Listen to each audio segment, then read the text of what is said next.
What's up, bitches? Welcome to the Listen Bitch podcast with your host, Brandon Lynette. Make sure you are subscribed at brandonlynette.com for your email messages. That's a great place to reach out to me as well through email, or I would say Facebook. Definitely not Instagram. Make sure you give me a follow on TikTok. I did finally get it opened up so I could have subscribers. So I'm working out a plan to do something special over there for you guys that are going to pay to play. I think it's $9.99 to subscribe over there, but no point in doing that until I have an actual plan that is going to offer you an ROI, meaning you're going to get a return on your investment for hanging out with me. So we'll get that figured out. I did announce yesterday I am opening up my marketing mavens group. If you don't know what a maven is, I suggest you go look at my Facebook page to find the definition. My husband said he's never heard that word in his life. I've known that word my entire life. Doesn't everyone, but I guess not. Today is a spin-off from a conversation, okay? Pretty much how to get in touch with your emotions, okay? Um, this is the struggle and you have to start somewhere. So it's not like you just wake up and you're like, "Oh, I'm going to learn to manage my emotions." It doesn't really work like that. And everything we talk about here is not just an overnight, all of a sudden everything's going to work out because it's in your awareness. Like I literally in this moment am regulating emotions. My schedule, I've been this is my, going into my second week of a new schedule. I take my gym time before the sun is up, get all my stuff done because that's how I feel whole and complete and ready to take on the day of what it is to be a stay-at-home mom. Okay. That's like my sanity. And there was, that didn't work out today. My 5-year-old woke up when I woke up, and that was the end of the story. I was not going to be able to leave the house at that point. So I have these emotions. I have these emotions of like, all of a sudden I think my whole day is ruined. I can spiral out of control, right? Because things are not going my way. Um, and I felt that initially, but part of that emotional intelligence and coming into that awareness is saying, well, it just kind of changes things, right? Because if it's important to me, I'm still going to get my 10,000 steps in. Okay. We have a treadmill in the garage, not a big deal. It probably should be pretty nice today so I can get, take the kids for a walk, whatever it looks like, I can get that done. Also, we have weights in our garage that I could use and still, do my weightlifting workout. It's just the timing just looks a little different. That's all. So instead of spiraling out of control and, just feeling that sense of, losing control and getting into a routine matters to me. It matters to me. And it's never fun when the routine is broken, but it's just giving yourself the grace to be flexible to work around that. So I can express the real feelings. Yes, there's some disappointment, but the truth is, we'll get it done, right? The day just looks different, doesn't change anything. It's more of a surprise, if anything. I mean, schedules and, sticking into a routine, we know what's coming. But today, now I'm like, everything's a surprise. Let's figure it out. My body probably could use a little bit of rest because I've been going pretty hard. But anyway, getting back at this, okay? I read this book. It's Emotional Intelligence 2.0, and it's been, oh my God, years. But it actually shows. Now my sound is going all squirrely here. Shh. Okay. I think we're good to go. Um, anyway, when it comes to emotional intelligence, it's hard for people to manage their feelings if they can't figure out at the core what they are. And this book talked about only, it's like a third of adults can accurately identify emotions. Okay. And this comes from a lot of reasons. I mean, there's a lot of reasons why we can't, we're not identifying our emotions. Number one, it's probably not been brought into our awareness. Um, but maybe it's because you've been trained to believe that emotions should be suppressed. Um, there's sometimes unspoken, societal regulations against expressing them, or maybe we never ideally just learned the language to accurately describe them. Um, Anger and stress are two of the most emotions that are coming out in people, and it's usually just a mask for people that are having deeper feelings, and our job is to learn to describe them in a more precise way because that is how we, develop that greater level of what can we call it? Like emotional agility, right? That's where we become more flexible. Um, but this is going to be what enables us to interact more successfully, not only on the relationship with ourselves, but being able to interact with the entire world. Um, Maybe, you judge yourself harshly because, you become angry with children or, frustrated with your partner, whatever the reason. When you are bottling those things up or presenting them as an emotion that doesn't actually cover the emotion that you're feeling, these are the things that are getting sick because emotion is energy and it needs to be expressed, or it's like toxic sludge that you are just compiling in your body. So every time you're having these feelings, you're stuffing it in, you're stuffing it in. And it's just about being in that mindful present moment of like, okay, look, my day's going haywire today. Okay. I'm in a groove and all of a sudden I just hit a wall and I'm like, shit. So I'm letting those feelings come out, all of them. The frustration of like, why can't this 5-year-old just go to sleep? Okay. It's like the middle of the night here. The frustration of like, in my mind, I think, man, she can handle just cuddling up to daddy and going to sleep. And it's okay if I leave. And also that feeling of like, man, she is just 5. This time is fleeting. She is going through something right now, and I want to nurture her through that. So we're at this whole season of like, it was hard for everybody that I was leaving the house so much. And now I'm home all the time, minus the little time I get at the gym. So processing all of that feeling of like, I lost what little freedom I had today, it's not there, and I can feel that emotion without harboring resentment. Now, if I just held it in and I wasn't expressing it, I wasn't talking about it, just that, lack of control, because a lot of things are out of my control, but what is in my control? The decisions I'm making for myself, that's the gym time. Okay. What is the truth? The truth. And that's what I lean into. I feel all those feelings of like it does look a little different today, but if that shit's important to me, I'm going to do it no matter what, right? It's not like I'm giving up on my health journey because I miss a day. I'm not giving up on my routine because I miss a day. And it's not like this snowballs into weeks and months and years again where I've just taken myself for granted. Um, can't bottle the shit up. You have to express it and you have to learn to kind of roll with the punches, because what is the truth of life? It's not just about Brandon's day got taken off the rails. Everybody's experiencing, a glitch in their routine. It happens. And sometimes we freak out and we spiral and we don't know how to deal with that. But if you can learn that emotional intelligence, if you can get in touch with your real emotions, the deeper side, then you're able to handle the shit easier. Okay. It's not the end of the world. I mean, you want the benefits of connecting with your emotions because you're increasing your self awareness. This is how we develop, it's how we grow. It's that self knowledge. You clarify your goals and direct your energy towards the activities that are meaningful to you.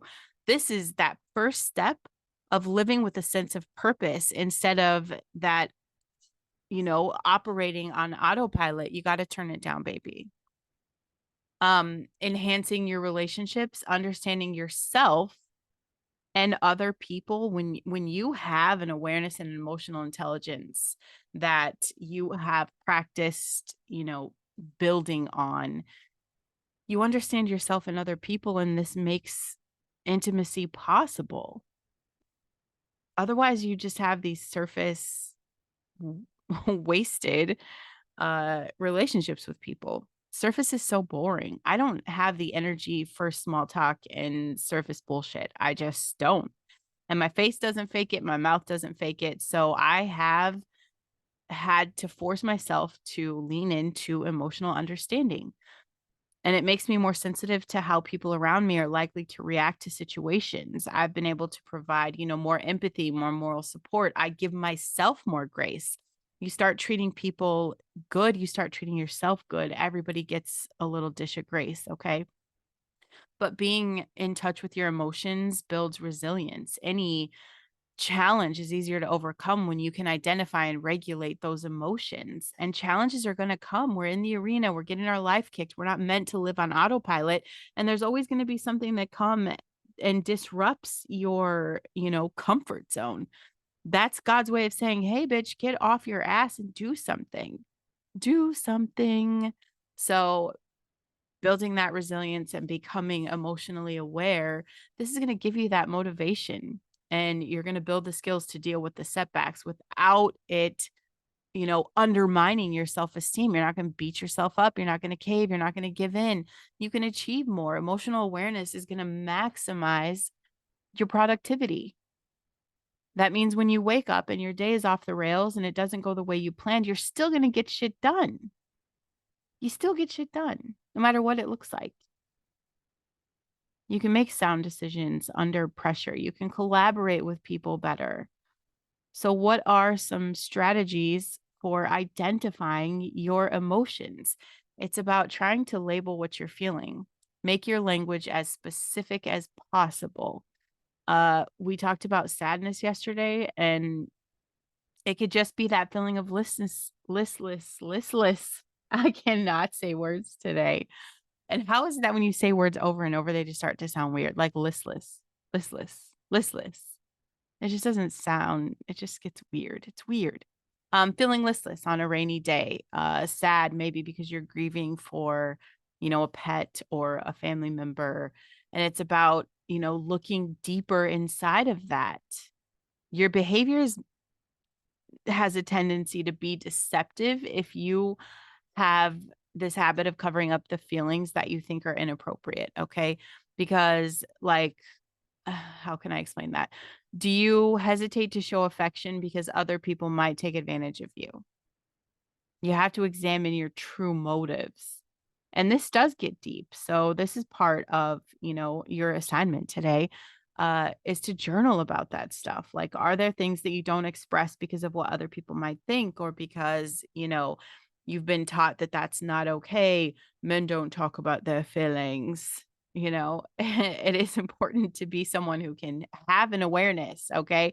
Instead of being angry all the time, just say what you really are. Say what the core issue is. And there's a sense of vulnerability there. And not everybody has the courage to lean into that. It's unknown, and the unknown is always scary. Um, on top of just being honest and bringing in your motives to like a true awareness, you've got to listen to your body. Physical sensations reveal very important clues about your emotional state. A clenched jaw, okay, your eyebrows all scrunched the fuck up. This could be anger. Relaxed muscles, warm glow. This means you're probably happy about something, okay? Listen to your body and be intentional with your body language. Maybe you are listless today. Maybe it's cloudy outside and you're just kind of, ugh. I guarantee if you put your shoulders back and your head up and, you change your body language, your mood begins to follow. Um, Definitely creating time and a place in a quiet room to observe your emotions and your feelings without judgments is very important. People call this meditating. I'm still very cautious with that word because it can go too far. Okay. But just being in that space for me, it is, just staying in that communication with God where there is nothing else in the room. There's no distractions. I just make it super quiet. I sit in my body. We communicate about the things. I feel everything in my body. I ask what I need help for. Um, even just that, you know, prayer of protection, something that has been, it's been a mindful topic in our household, is just praying for protection over us and over the house. Um, Being able to be in your body and recognize things. And when you start to observe your feelings without making judgments, it's easier to express them. It's easier to label them. It's easier to talk about them. And putting your emotions into words, you need to find someone that you can practice this with. Being able to tell other people how you feel and why, allowing yourself to be vulnerable, like I said, is super scary, but it's worth it because this is where we get the deeper connections. This is where we, have that level of security.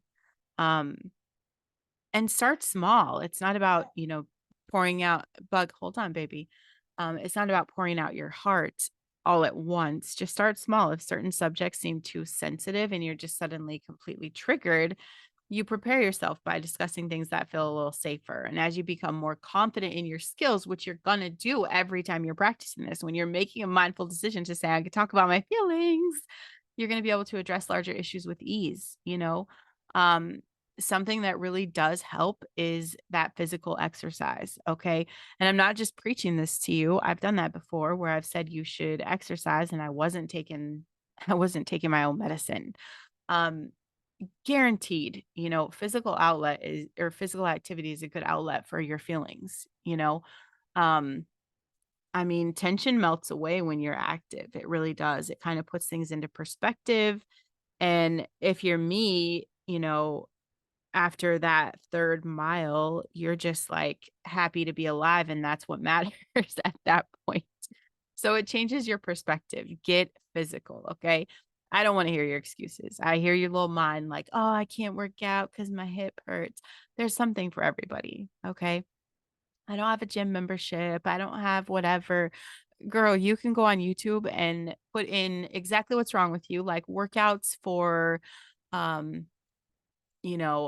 body resistance if you don't have equipment, workouts for, 50-year-old woman with a hip issue. I guarantee you're going to find some shit to do. Okay.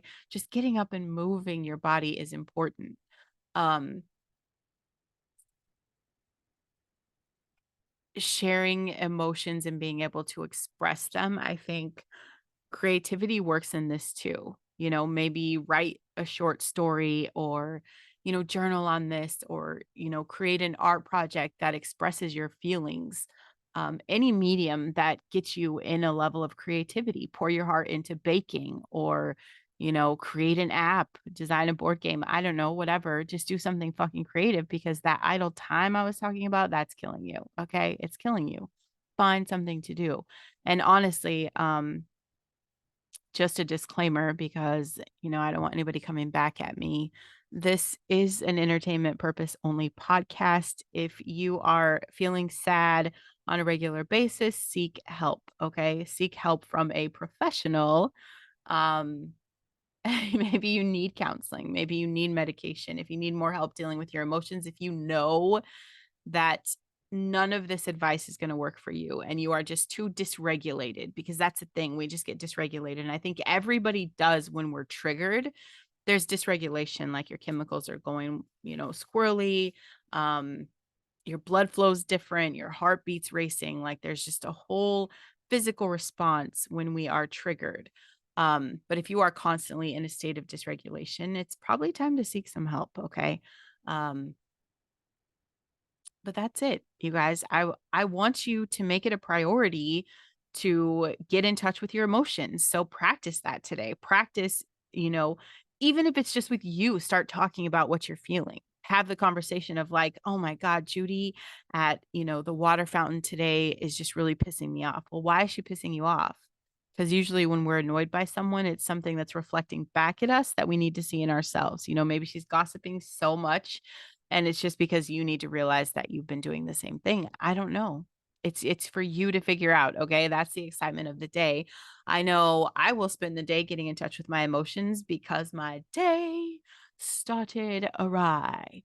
But I'm gonna make the best of it because that's what Brandon Lynette fucking does. Okay. That's it. I put in the work, flex the muscles to actually get good at dealing with the emotions. It's that loss of control. That loss of control is hard. It's hard. And this is something I'll probably be working on for a long time because I was someone that had to micromanage everything and had to, do everything for myself. So I had that control and security of knowing it's done. Now I'm just leaning into my life is in God's hands, my life is in my husband's hands, and that's about it.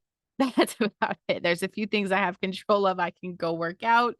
I can go do the things. And when I can't do that, I find another outlet. Okay. I find another way. But just get in touch with how you're feeling. Have a conversation with a friend that gets a little deeper than, hey, Marvin, how's the weather out there? Like it is ridiculous. Okay. It's ridiculous. All of this surface relationship bullshit is so draining. And I don't see the point. I don't see the point. Okay. You're not obligated to have boring, mundane conversations, get real, be real, get real. Cause otherwise, what's the point? What is the point of the interactions if we are not going on a deeper level of connection with the people that we're seeing? You know, you can't really do that though until you get really secure in how you're feeling and able to label that and just able to, be aware of emotions and not become them. Okay. Make sure you guys tune into my Monday podcast. I do talk about microdosing psilocybin. I think this has been a great tool in me being able to regulate my emotions, to just bring them in an awareness where I can see they exist without becoming them. Okay. So I can be sad and frustrated for the momentary experience. I can give, the emotion the life that it needs. I don't hold it in my body and harbor on it and harp on it. And I don't ruminate on it. I'm not sitting here like, oh my God, this is it. That's it. My day's ruined. I didn't get to go to the gym today. I'm never going to leave the house today. I'm here. I'm stuck. I'm trapped. I'm in prison. I can let all of that shit just go crazy, or I can give it its experience and then I move on to the next right thing, which for me was okay. What's the next right thing? B, get the baby cuddled up on the couch in your office and record a podcast. What are we doing next? I don't know. She's the boss. I'll find out, but it's a surprise. So I could be excited about that or I could be worried about that. I don't know. Hopefully, she said, I'm the boss. Hopefully, she wants to snuggle and go back to sleep because it is 5 a.m. I'm sorry, it's 5:20 now. But whatever it is, I'm going to have a great time with it. I'm going to let the feelings just express themselves and come out, and I'm not going to become the feeling. It's just bringing it into the awareness, and it takes practice, you guys. So if you're like, bitch, I've been working on this since the first time you told me. Yeah, guess what? So have I. So have I. And a year from now, we're probably still going to be flexing this muscle just in a different, a different situation. And that's okay. That's the point. We're growing. We're growing through it. We are becoming better versions of ourselves. And that's our purpose. Alex, hold on, baby. But all right, you guys, she is done. She's done with me sitting here recording this podcast. She cannot sit still and not talk to me anymore. So I'm gonna get off of here and hang out with the baby. I hope you guys have an incredible day. Tomorrow's Friday. You've almost made it through the week. I'm excited for you. I have all my babies. College kids are coming home tomorrow, so that's exciting for me. I'm excited. Especially I will be home the whole time. Usually I have to work a few shifts when they're here, so I miss out on shit, but not anymore. Mommy's here. So, all right, bitches, you have a great day and I'll see you tomorrow.